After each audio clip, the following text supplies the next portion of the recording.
Good afternoon, everyone. This is North Shore Preparedness coming to you from the hot and sticky shores of Lake Ontario. It's a warm one today, I'm not gonna lie.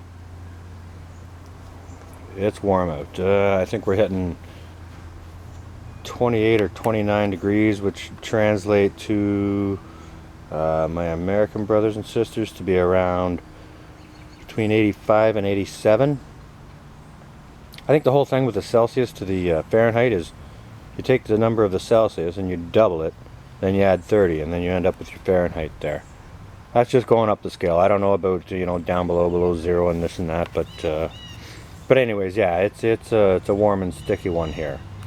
And I mean, I'm only a mile and a half off the lake shore, so a couple of miles north of here, it's definitely, you know, 2-3 degrees more. So I've been busy out in the back garden today. You can see how my hostas are doing. They're coming along nicely. I do have some of my bricks for my edging starting to topple over. That's alright. I'll put some dirt in front of that and start shoring those up. Got a couple of weeds in here I got to pull out, but not bad. But what I do have happening is, I'm not sure if you can see that or not. Nope, the other way. Here we go.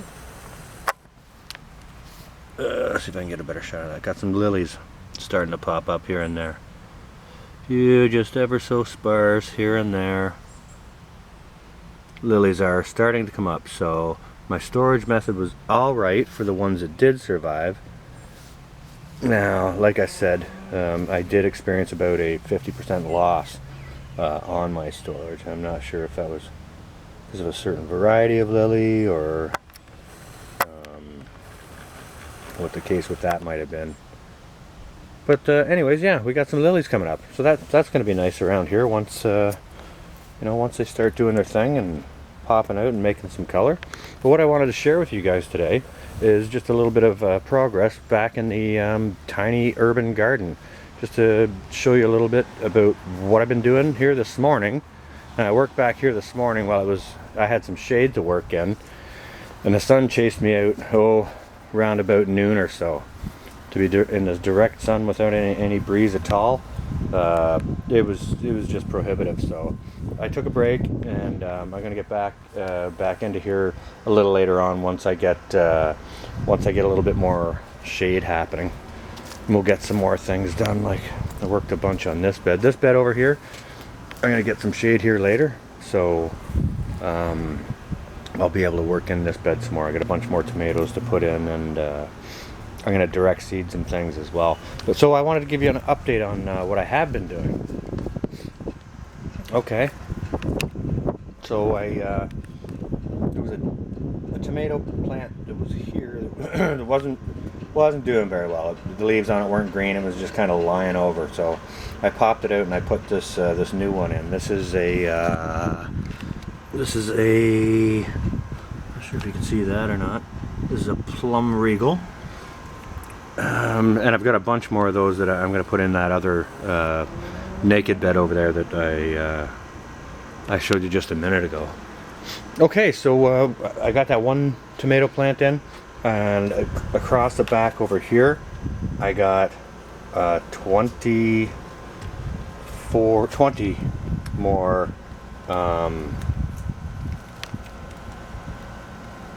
pea plants in. I had those seeded into cups.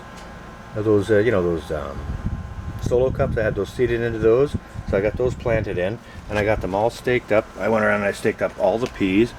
Now you can that's actually a bean right there, but as you can see, let's show you over here.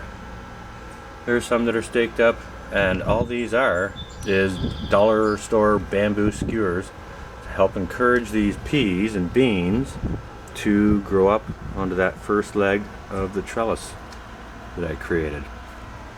So I got a bunch of pea plants put in, which is cool. I got all that planted and watered in. And what I did across the front of here, in front of where I put this tomato plant, is I spaced it about 1 garden trowel width back off of these stones here, out into here, and I put in a whole row of radishes. It's a nice heirloom variety. I'll show you what kind those are. Got some radishes in over here too. Over on this bed, you know, I also got everything watered in. What I also did is I put in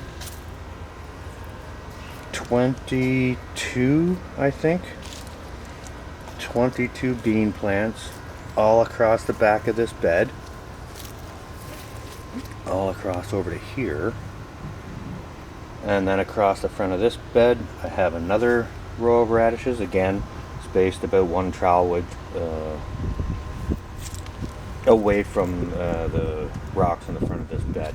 And I had another row of a different variety of radish again across the front of this bed. So I don't have my tape measure with me right now, so I can't give you the exact measurement of what it is from the back of this bed to the front of these stones. But what I've done, this it's not 4 feet, I'll tell you that.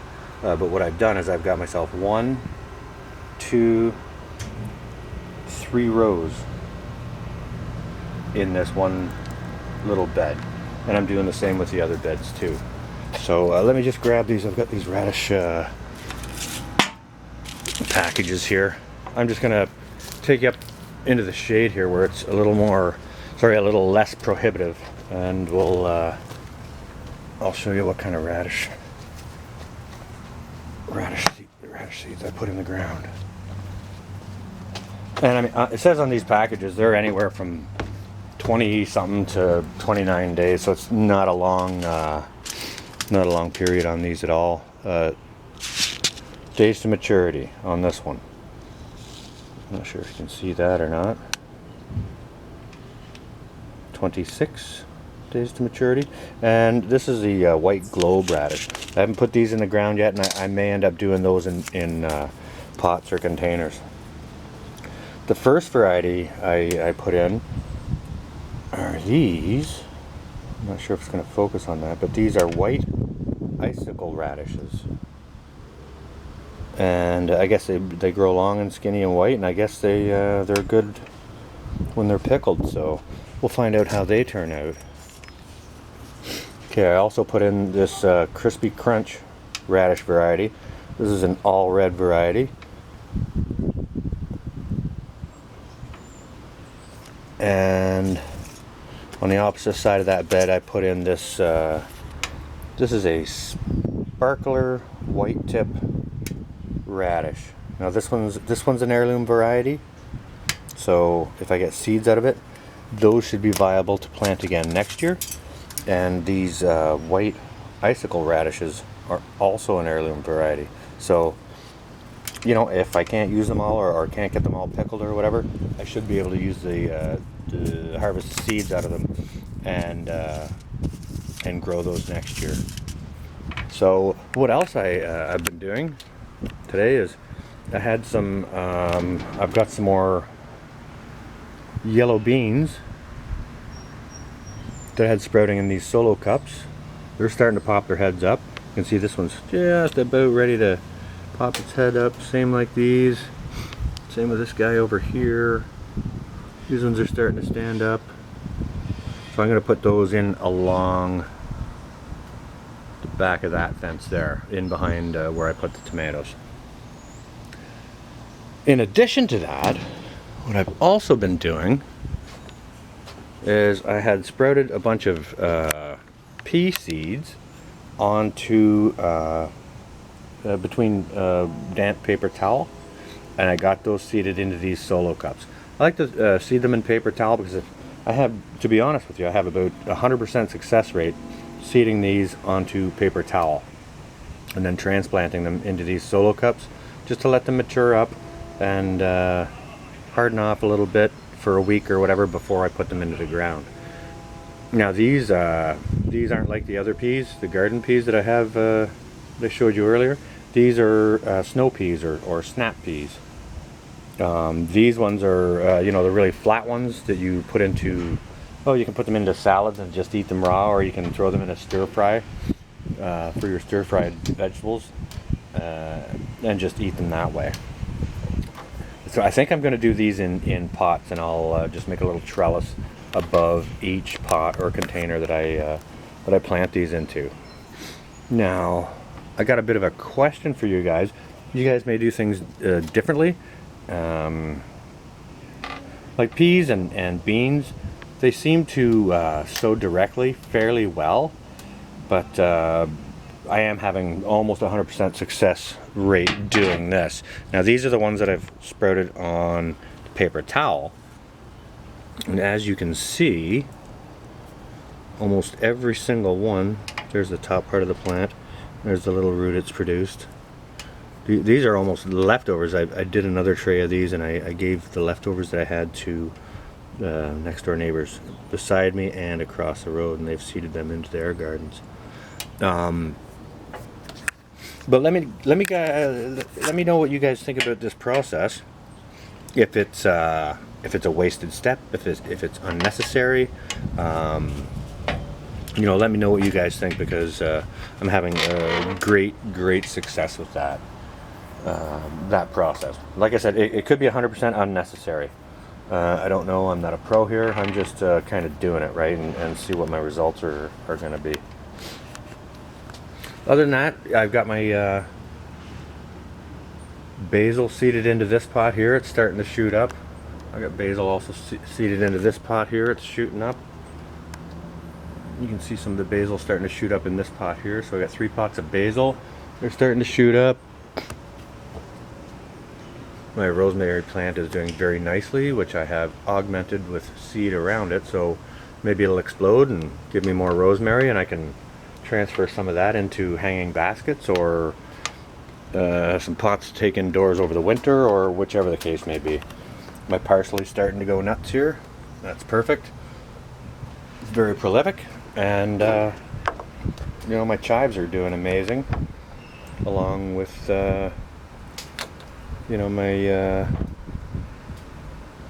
thyme there is also starting to do well. So I just wanted to share with you guys a little bit of what how I spent part of my morning, the earlier part of my morning, till the sun chased me out,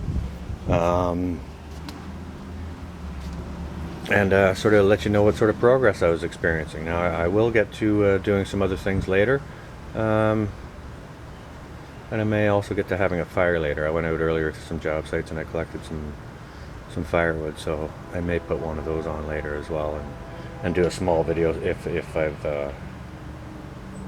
gone ahead and got some more things accomplished. So anyways, that's what I wanted to share with you. I hope everybody's doing well and having a great day. I hope everyone's staying cool wherever you are. I may go put my air conditioner in, I don't know. But yeah, stay well and safe, everyone. Stay cool. This is North Shore Preparedness, out for now.